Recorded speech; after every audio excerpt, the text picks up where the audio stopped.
جن کا قبضہ ہے یا جن کا کنٹرول ہے وہ علاقے ان کو دیے جائیں تاکہ وہاں کا انتظام وہ سنبھالے. دوسری بات یہ ہوگی کہ امریکہ یہ چاہے گا کہ ان کی سرزمین افغان کی کسی کے خلاف استعمال نہ ہو. وہ طالبان بھی انشور کریں گے اور باقی سے بھی یہ کمٹمنٹ لیں گے. اور تیسری بات یہ بھی آ جاتی ہے کہ جہاں تک افغان حکومت کا تعلق ہے یا امر اللہ صالح کا جو بات ہے وہ تو ظاہر ہے کہ وہ حکومت میں ہے اور وہ آسانی کے ساتھ نہیں چھوڑنا چاہتے. لیکن جب اس کو براڈ بیس کیا ہے تو میرے خیال میں اس کو ویٹ کو ان کے ویٹ کو انہوں نے ڈائلیوٹ کیا ہے. ابھی ان کے پاس وہ اسٹے سے نہیں ہوگا کیونکہ ابھی ظاہر ہے کہ گلبدین اختیار بھی اس کا حصہ بنے گا, اس کے علاوہ کرزئی بھی اس کا حصہ بنے گا, اس کے علاوہ باقی جو گروپس ہیں یا پولیٹیکل پارٹیز ہیں وہ بھی حصہ. تو ظاہر ہے کہ افغان حکومت کا ویٹ اس طریقے سے کافی کم ہو جاتا ہے اور اس کی جو نیگوشیشن ٹیم ہے ظاہر ہے کہ وہ بھی براڈ بیسڈ ہو جائے گی تو ان کی وہ سے نہیں رہے گی. البتہ یہ ہے کہ اگر افغانستان کے امن کی طرف وہ سنسیئر ہے تو پھر تو میرے خیال میں کہ آگے بڑھنا چاہیے اور اپنا حصہ ڈالنا چاہیے اور اس نیگوشیشن کو کامیاب کرانا چاہیے, کیونکہ اگر خدا نخواستہ یہ ناکام ہوتا ہے تو بہت زیادہ خون خرابہ ہوگا اور اس سے ریجنل ممالک جو ہے خصوصاً پاکستان بری طرح سے متاثر ہوگا. ہاں البتہ انڈیا کا ایک کردار ہے ایک اسپوائلر کا اور اس کو بھی امریکہ نے اس میں شامل کیا ہے, لیکن اس سے پہلے رشیا نے کانفرنس بلایا ہے اور اس میں انڈیا کو انہوں نے انوائٹ نہیں کیا ہے کیونکہ اور ترکی میں بھی شاید انڈیا نہ جائے اس لیے کہ جو انڈیا ہے وہ طالبان کے ساتھ بات چیت نہیں کرنا چاہتا اور نہ ان کے وجود کو تسلیم کرتے ہیں. تو اگر اس طریقے سے وہ بھی اگر اس میں شامل ہو جاتے ہیں تو امریکہ کی تو ایک خواہش ہوگی کہ اس کو کچھ رول دیا جائے, لیکن یہ رول نیگیٹو بھی ہو سکتا ہے. ٹھیک ہے, ایک بریک لیں گے, بریک کے بعد واپس آئیں گے تو آپ سے کچھ مزید سوالات کریں گے. ایک مختصر سے وقفے کے بعد ہمارے ساتھ رہیے.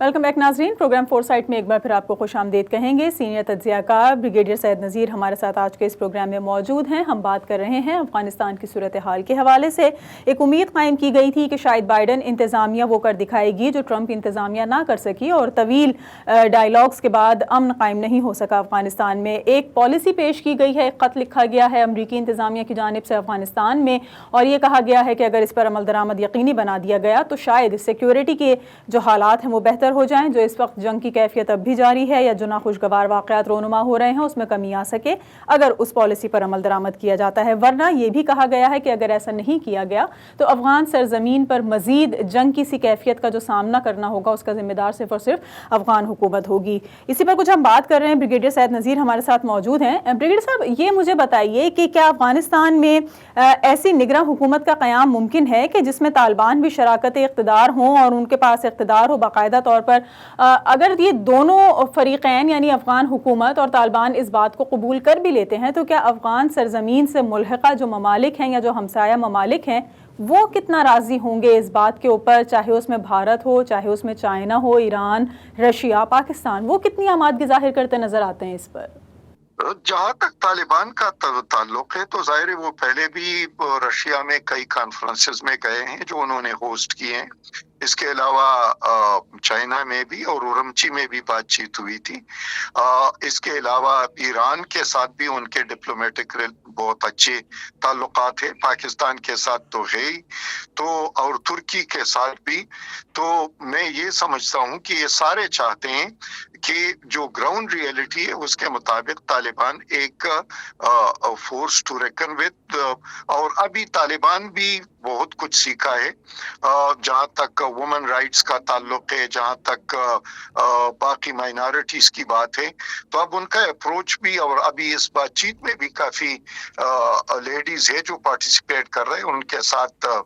سامنے بیٹھے ہوتے ہیں اور بات چیت کر رہے ہوتے ہیں. تو انہوں نے ان چیز کو ابھی تسلیم کیا، اور نئے ان کی جو ڈپلومیسی ہے وہ کافی براڈ بیسڈ ہے. تو میرے خیال میں کہ چائنا، پاکستان اور رشیا اور ترکی اور اس کے علاوہ ایران، یہ سب تو طالبان کو ایک اسٹیک ہولڈر سمجھتے ہیں گراؤنڈ پر بھی، اور ادروائز ایک فورس کے طور پر بھی، اور ایک پولیٹیکل اینٹی کے طور پر بھی، اس لیے کہ ان کی حکومت رہی ہے. اور تیسری بات یہ بھی ہے کہ اگر اس کو مطلب ہے کہ اس طرح سائیڈ لائن کرنا، تو پہلا جو معاہدہ ہوا ہے امریکہ اور طالبان کے ساتھ، تو ظاہر ہے وہ تو ایک مائل سٹون ہے، اور وہ مائل سٹون کو ظاہر ہے کہ طالبان کے بغیر، وہ اس میں ایک فریق ہے، مضبوط فریق ہے، تو اس کے بغیر تو پھر باقی سارا جو ان کا فوجوں کا نکلنا ہے وہ بھی پھر بے معنی ہو جاتا ہے. اور میرے خیال میں کہ ریجنل ممالک چاہتے ہیں کہ ایک براڈ بیسڈ اپروچ ہو اور جس میں سارے سٹیک ہولڈر ہو، تاکہ افغانستان کی جو چیکرڈ ہسٹری امن کے لحاظ سے، اور اسپیشلی جو معاہدے ہوتے ہیں اس پر پھر عمل نہیں ہوتا، اسپیشلی جو امپلیمنٹیشن کا جو کمزوری ہے، اس کو ریجنل ممالک ہی ری انفورس کر سکتے ہیں اور اس میں اپنا حصہ یا اپنا کردار ادا کر سکتے ہیں. اچھا، ہم سیز فائر کی بات کر رہے ہیں اور ہم یہ دیکھتے ہیں کہ جب دوحہ معاہدہ یا قطر معاہدہ جو پیس پروسیس ایک سلسلہ باقاعدہ طور پر 2 سال تک چلتا رہا امریکہ اور افغان حکومت کے درمیان، طالبان کے درمیان، اس کے بعد ایک معاہدہ منظر عام پر آیا جس پر مکمل طور پر عمل درآمد تو گو کہ اب بھی نہیں ہو سکا، اور جو سب سے بڑا مطالبہ طالبان کا افواج کی واپسی ہے وہ بھی ہمیں مکمل ہوتا ہوا نظر نہیں آ رہا ہے. لیکن اس تمام تر ڈائیلاگ پروسیس کے دوران ہم نے یہ دیکھا کہ افغانستان میں سیز فائر نہیں ہو سکا. ایک سب سے بڑا جو مطالبہ ہے امریکہ کا کہ جی سیز فائر کی صورتحال کو بحال کیا جائے، جانی نقصان کو ختم کیا جائے، جو حملوں کی کیفیت ہے اس کو روکا جائے، تو ایسا تب نہیں ہو سکا. کیا آپ کو لگتا ہے کہ یہ سیز فائر اب ممکن ہو سکے گا اگر اس پالیسی کو اپنایا جاتا ہے؟ تو اس دوران کیا سیز فائر کو آپ کو لگتا ہے کہ دونوں جانب سے یقینی بنایا جائے گا؟ دیکھو، یہ چکن اور ایگ والی بات ہے، اس لیے کہ طالبان چاہتے ہیں کہ سیز فائر تب ہو جب ہم کسی معاہدے پر پہنچے، جبکہ امریکہ اور افغان حکومت کا یہ تھا کہ پہلے سیز فائر ہو اور پھر اس کے بعد بات چیت آگے بڑھے. ظاہر ہے کہ طالبان یہ سمجھتے ہیں کہ وہ جس اسٹرینتھ میں ہے یا پوزیشن آف اسٹرینتھ ان کے پاس ہے، اس سے وہ بات چیت پر اثر انداز ہو رہا ہے. ظاہر ہے کہ اگر سیز فائر ہو جاتا ہے تو پھر افغان حکومت کو کافی ریلیف مل جاتا ہے. ہاں، البتہ اس میں یہ بات ہو سکتی ہے کہ اگر فارمولہ پر ایگری کر جاتے ہیں تو پھر وائلنس میں بتدریج کمی آ سکتی ہے، جس میں یہ ہو کہ سویلین ٹارگٹ پر یا عورتوں بچوں پر یا اسکولوں پر یا اسپتالوں پر، بازاروں پر حملے نہیں ہوں گے، اور پھر بڑی بڑی کارروائیاں بھی نہیں ہوں گی. اور